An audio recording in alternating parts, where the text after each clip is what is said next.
pushed up on the stem of the actual pliers.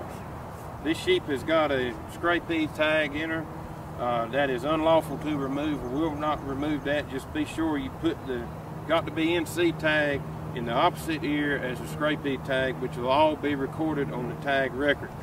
And also at times, sometimes sheep will have a tattoo in their ear as well.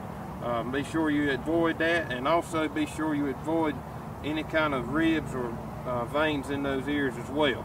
We're going to kind of put this tag over here in the middle of the bottom part of the ear to be sure it stays in and hopefully doesn't get hung on any wires and pull out. We're just going to pull it off after we squeeze the pliers all the way, and then it will be in there correctly.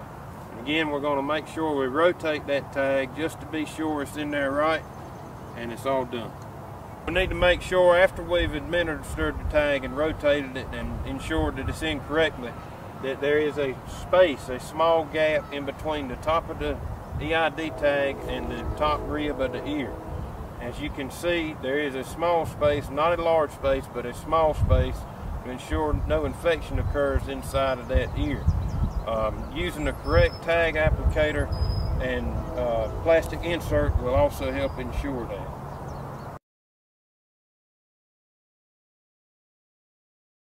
So now we're going to show you how to apply the Got to Be NC tag in cattle.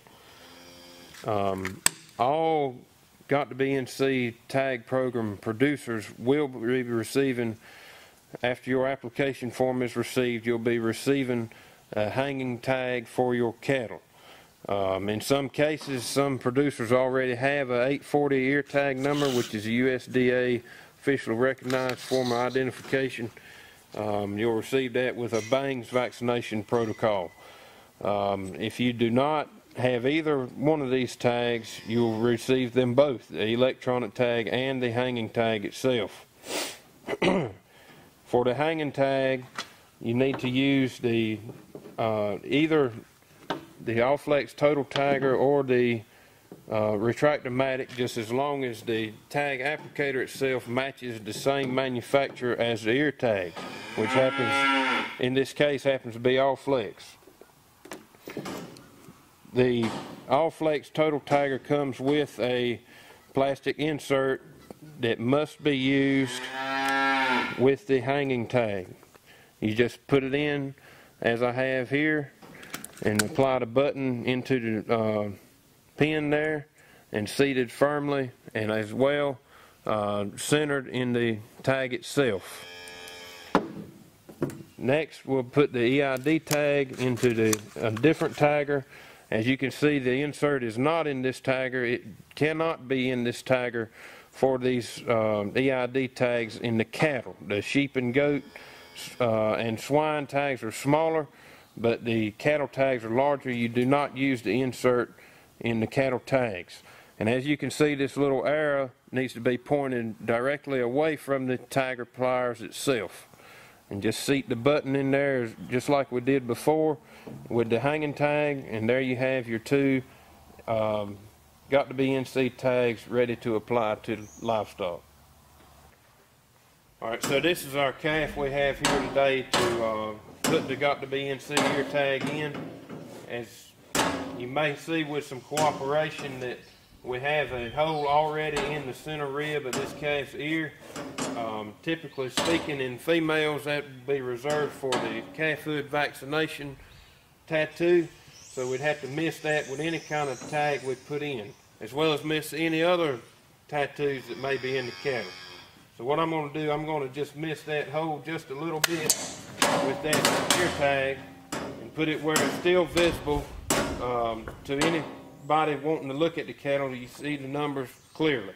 And also, just like we did before, make sure that tag will rotate in that ear freely and without much complication, and things should be right. Just to ensure that you have your tags properly placed in the pliers itself, always be sure that the arrow on the EID tag is facing away from the pliers. That's the way it comes from the manufacturer, their recommendations, and that's the way it should be. The USDA requires all EID tags placed in the animal's left ear as far as cattle. And again, just as in the other side, you need to be sure and miss any tattoos that calf may have in their ears. Also, avoid any ribs or veins in that ear to try to reduce infections and swelling of the ear. As you can see, this calf, I put the tag where you can barely see it from the front, but you can see it from the back. And it is in there, and it will spin properly. Also, be sure that the EID tag is on the inside of the ear with the button on the back of the ear. That's how it's supposed to be done to reduce cases where the tags may be hung on a fence or things of that nature, to try to make sure they don't get themselves pulled out.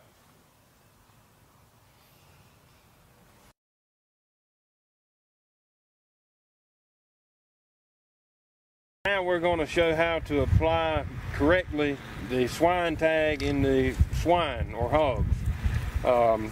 As you can see, the two different size tags here, the smaller lightweight version of the ear tag or the larger version. You may receive either one. When receiving the lightweight, smaller diameter, smaller thickness ear tag, you need to use the insert in the pliers as we have in the past. When using the larger EID tag, you need to use the pliers without the insert so it will fit in correctly, as well as line up those arrows on that ear tag with going away from the actual pliers themselves. The smaller buttons do not have that arrow, so you can just put them in anyhow and just assure that they are properly aligned in the tagging pliers themselves. And again, just insert the visual tag in the pin of the pliers and make sure they are aligned again. Then all we have to do is tag the pig in either or, preferably the pig's right ear. When we put the ear tag in, we just want to make sure we squeeze the tag completely so those two joints combine when we insert it in the pig's ear. Preferably, we'd like to see it in the center of the pig's ear so it won't be torn out possibly.